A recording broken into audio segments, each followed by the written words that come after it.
Hi Sagittarius, thank you so much for joining me. I hope you are well. I've got a reading for 2022, a yearly read. I think I'll do a card a month. Let's crack on. If you would be interested in booking a reading, you can do so on Rubyreadstarot.com. Take a look at the services available there.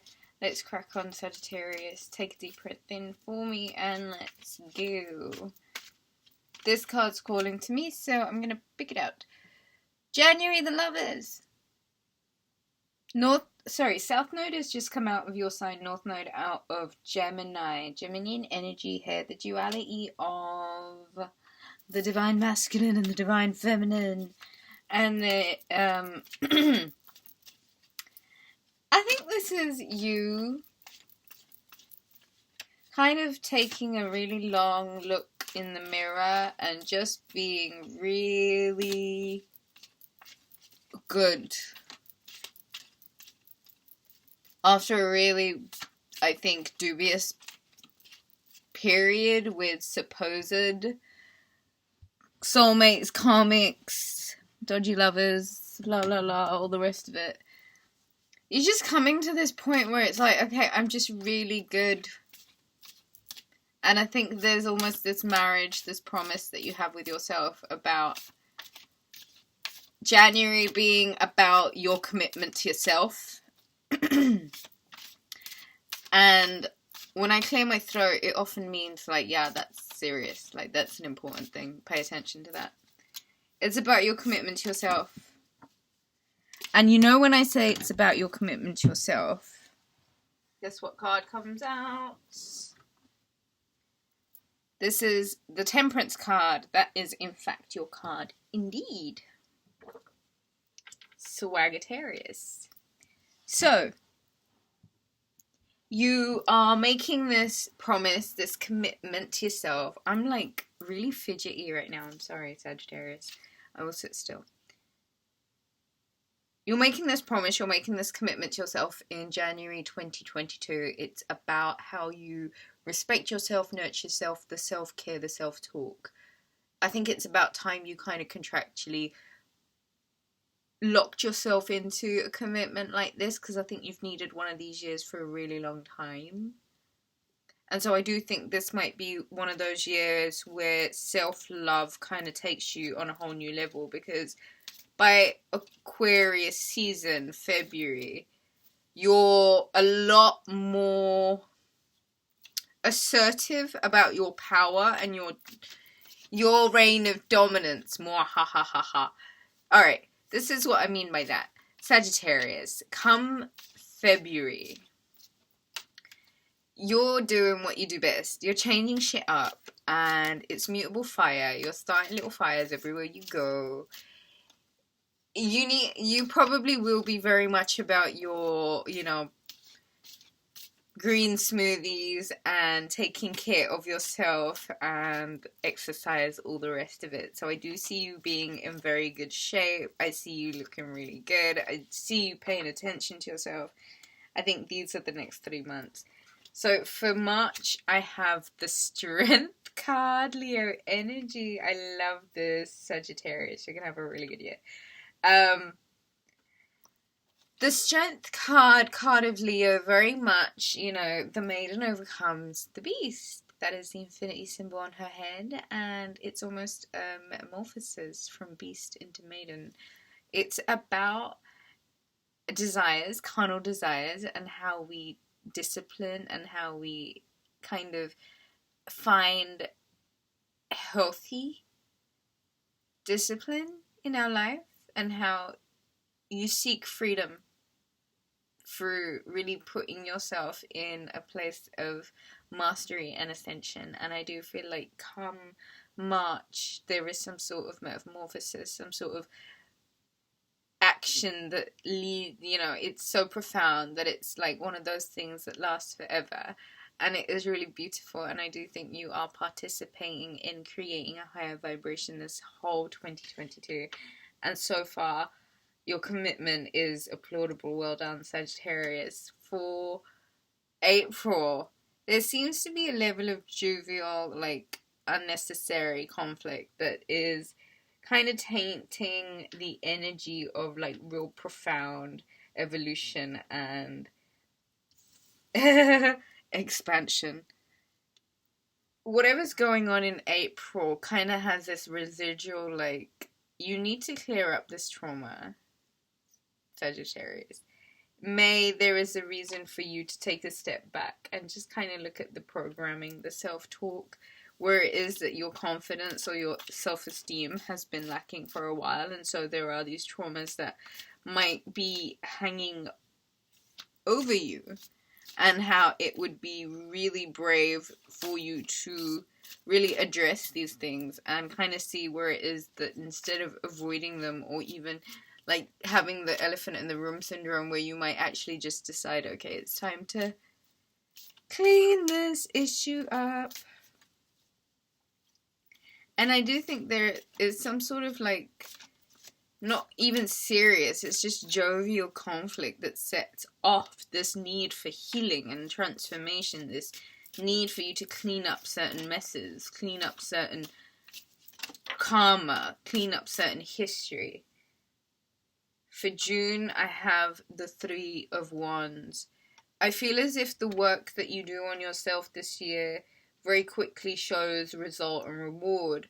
I think in June you see your ships rolling in. There's some sort of, it's karma really. It's karma repaying you in kind for doing the work. And it's like you come out of a difficult situation smelling like roses, because if you're committed to doing the best thing, which is healing this trauma, healing the things that keep you up at night,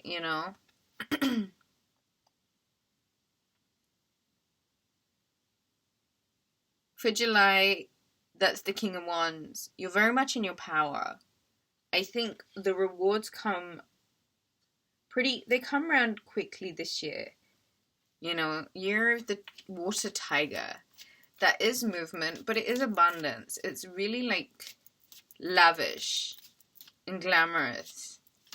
And I do feel like with North Node in being in Taurus, it is one of those years of like outright offensive glamour,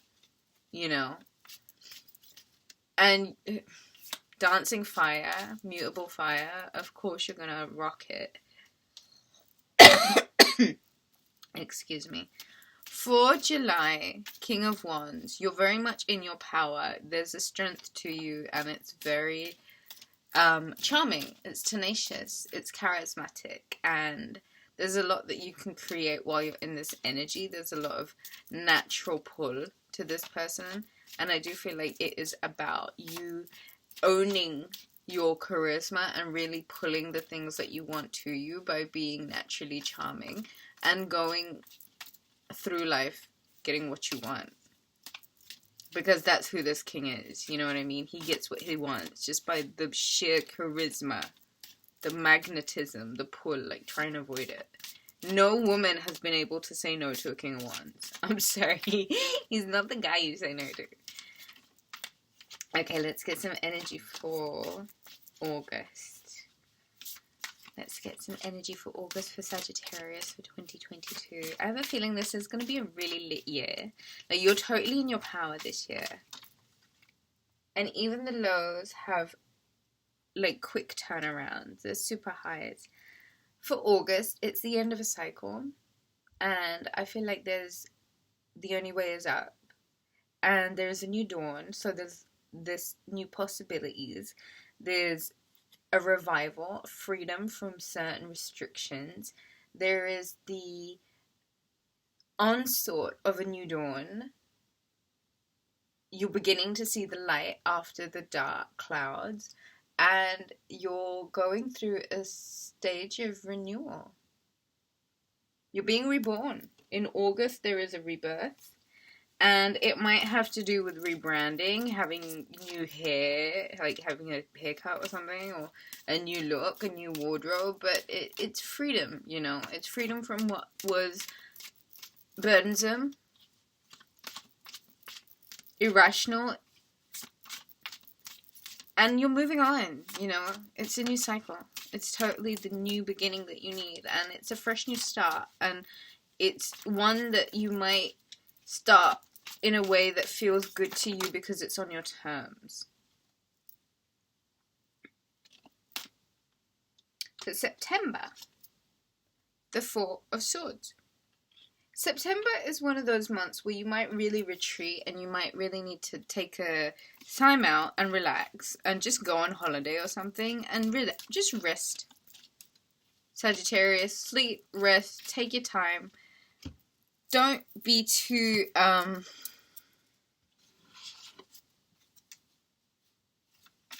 the Four of Swords really just is that. It's like, take a deep soul rest because your energy is being renewed, revived, and not only that, but your presence in the astral is needed, and so you might be doing work in the other realms, which is why it's necessary for you to take a bit of downtime in September and heal. It's important to heal before you set off a new season. This summer, there are ups, there's highs, there's real highs, right? And there's recovering and healing that's necessary from the highs and the lows. And so it's important that you are taking time for yourself to actively heal yourself, okay? This is perhaps something you've never done before, where you've actually been like, okay, I need to make time, like me time, that's dedicated towards my better health and recovery. Healing time, Sagittarius. Cryogenics. I don't know why I heard that. Oxygen chambers. In October, your rest, your timeout period polishes you up and you come through in this knowing. There is this energy of well-pondered, well-thought through, well-discussed, well-versed energy to you. And in November, there's an opportunity to kind of take a moment to celebrate.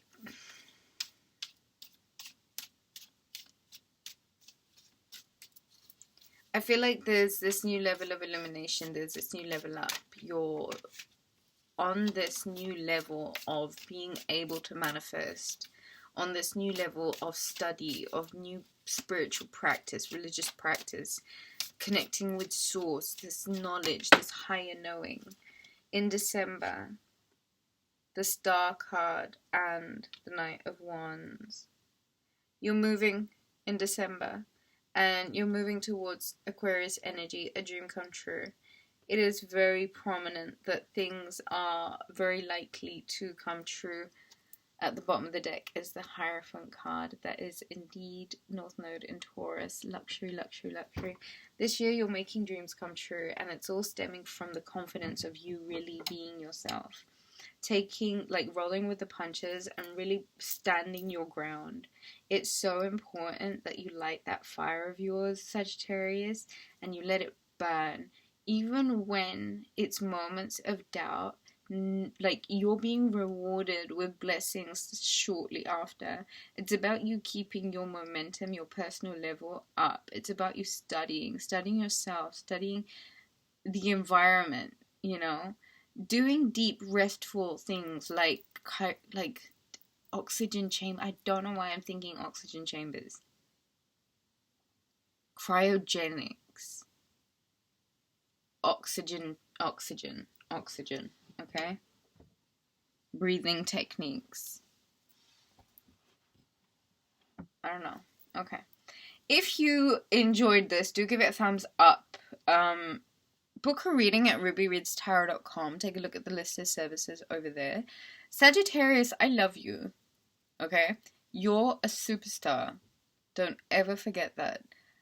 I love you so much. Thank you so much for watching. All of my love to you. Take it easy. Oh, and where's some amethyst? Bye.